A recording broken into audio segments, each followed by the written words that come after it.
All right, so I want to talk about the last bit of material for our second week. And let me just remind you, if you have any kind of problems, I need to know what those are so that I can find some things to help you. I'm reading your introductory post. I know some of you, it's been a while since you maybe been in a calculus classroom. I do have to work on the assumption that we have taken Cal 1 through 4, so that's significant. So if you're having some issues with that, please speak up. And I apologize for a cold today as well. So I want to begin by reviewing something from Cal 1, namely I wrote the multiplication rule, but you probably called it the product rule. The product rule from Calculus 1. And the product rule says when I differentiate two functions being multiplied, then that rule tells me that I take the first function and I multiply that by the derivative of the second plus the second function, and I multiply that by the derivative of the first. All right, so maybe that's coming back to you now. So for instance,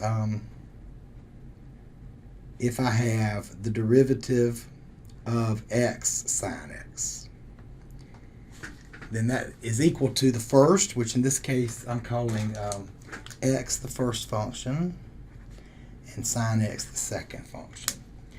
So I have the first, which is x, times the derivative of the second. The derivative of sine is cosine. We learned that in Cal 1.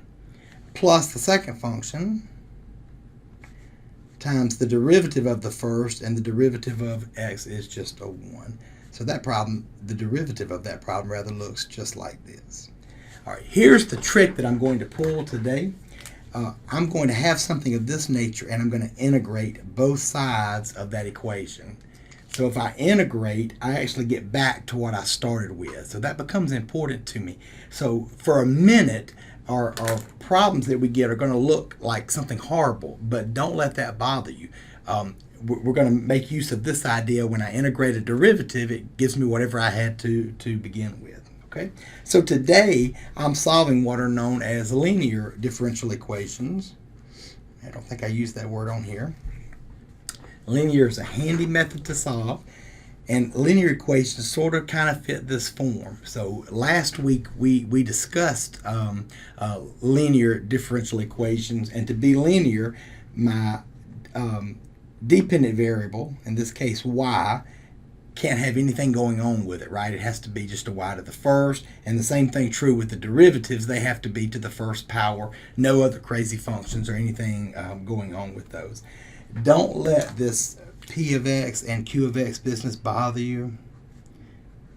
Those are just going to be some functions sitting there. I just needed some placeholders for those. This is what you need to know. You need to know that you've got a dy dx term, or maybe a y prime term sitting by itself.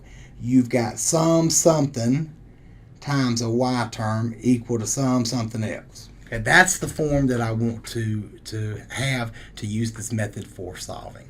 Okay, and then I made you a note here that says, y doesn't have to be the dependent variable and x the independent variable. Anything can happen, and we know that. Excuse me. So in number 1, I need this problem to fit this form, right? So I need this y prime term, or this dy dx term, sitting by itself. And so to do that, what I'm going to do is to multiply this entire equation, multiply the entire equation by something to get rid of this term, or divide by something to get rid of that term. It doesn't matter. But I'm going to multiply everything by an x. So an x to all 3 places on the left-hand, or on the equation. So x and 1 over x, they canceled out. There's a dy dx term. That's exactly what I needed. And x is going to cancel with one of these, and I'm going to kind of pull that piece out. So x cancels with x squares and leave just an x in the bottom, times a y. Remember, I'm wanting it to fit this form up here. So some something times y. And I've got that some something now. That's going to be important to me. And then when I multiply over here, x times x is x squared, cosine x. Okay, so now it's in the form that I need it to be in to be able to solve. And so we're going to use, well, I take that back. It almost is, isn't it? My product rule way back up here, my product rule has a plus sign in it. A plus sign, a plus sign. And linear differential equations have a plus sign in it. So I just may need to get creative there. Let's just make that be plus a negative so that it fits that form. All right, so we're ready to solve it now. And what I'm going to do is I'm going to form what's known as an integrating factor.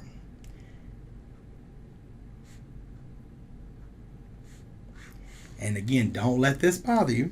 This is not bad at all, I promise. That integrating factor, we're going to call it mu, the Greek letter mu. And mu is found by taking e and finding the integral of whatever that piece was, that p of x portion was. So in this particular problem, I'm going to take e and I'm going to raise it to the negative 2 over x power. So I'm going to integrate that, whatever I get, no matter what it is, I'm going to multiply through by that integrating factor in this entire problem. So let me do a couple of little cleanup things. I'm going to pull that negative 2 out. We can pull constants out of the integral sign. And so this is the piece that I actually want to deal with. E to the negative 2 times the integral of dx over x. So we've integrated that before. That becomes e to the negative 2 natural log of x. Right, du over u integrates into a natural log. And then I can pull a couple of nice tricks here. This doesn't always happen, but it happened on this problem. I can take that power and return it, and that's using your properties of logarithms. So again, if you've forgotten those, we need to go back and review those. And it actually gets even better than that, y'all. E and natural log, they actually are inverse operations, so in a sense, they cancel each other out. So I have then that mu is nothing more than an x squared term. So here's the plan. I'm going to take that integrating factor, x to the negative 2, I said x squared, but it's actually x to the negative 2, and I'm going to multiply through everything up here by x to the negative 2. So x to the negative 2, x to the negative 2, x to the negative 2, multiplied everywhere. All right, the left-hand side looks bad, but it's not, I promise. Let me tell you what's going to happen with it. I don't really even care what's going on the left-hand side.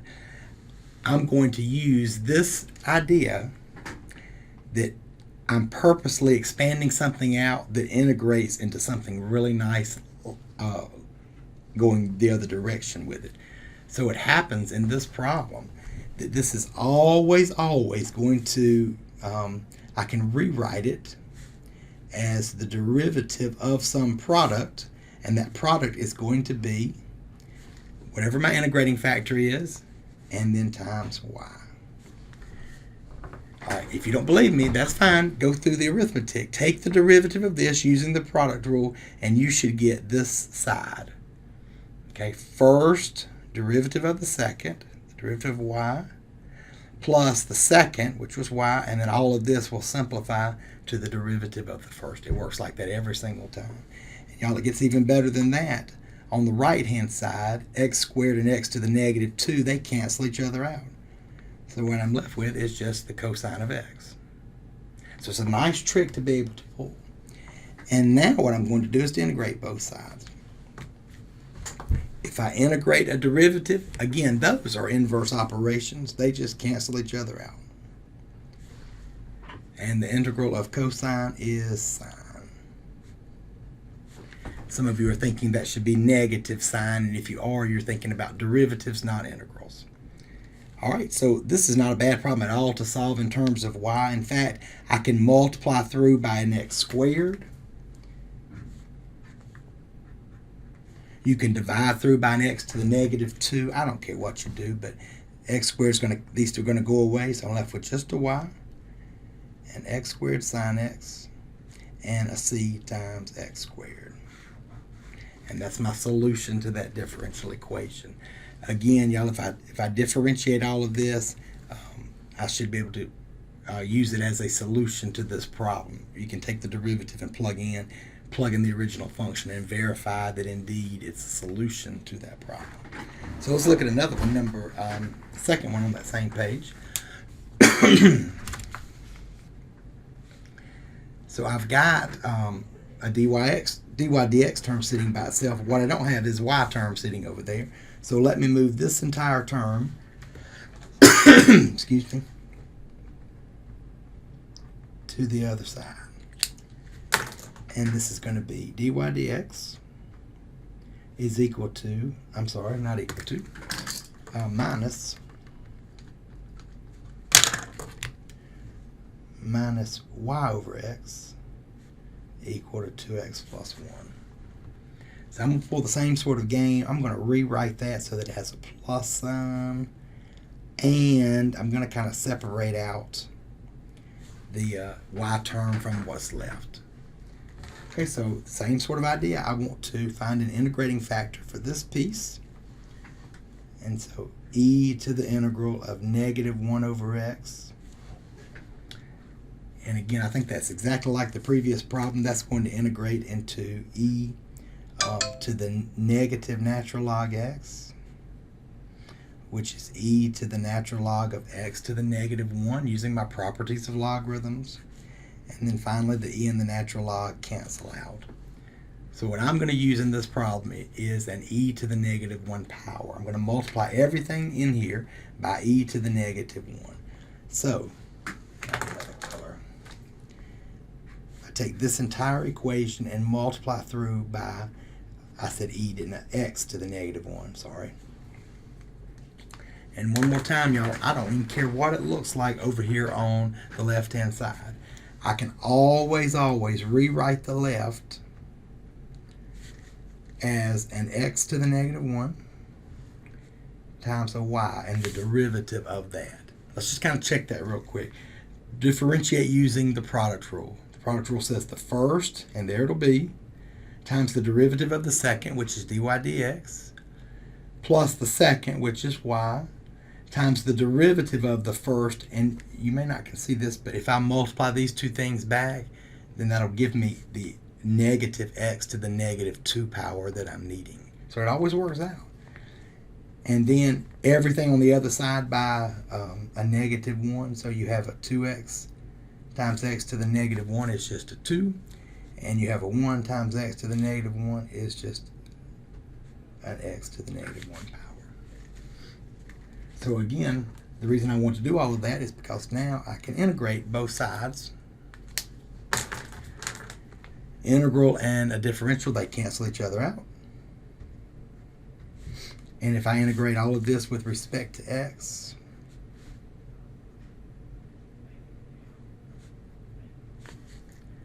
right, and I just made that back as a positive exponent in the denominator so that I can do the integration. So 2 integrates into 2x. 1 over x integrates into the natural log of x plus some constant of integration. So again, to solve that, I can multiply through. I'm solving for y. I'll multiply through by an x to the first. So those go away on that side. I'm left with a 2x squared. I'm left with an x natural log x. And I'm left with a c times x. And again, that is my solution to that differential equation. Again, it's a linear differential equation with an integrating factor. Okay. And so I'm just noticing the notes that I've made up. I've kind of got a little bit ahead of myself, but it's no problem. I just want to rewrite those as linear things, and they both are. I actually talked about the integrating factor on the second page, so there's that idea. And then here's some other problems to be able to solve. So actually, I'll solve these.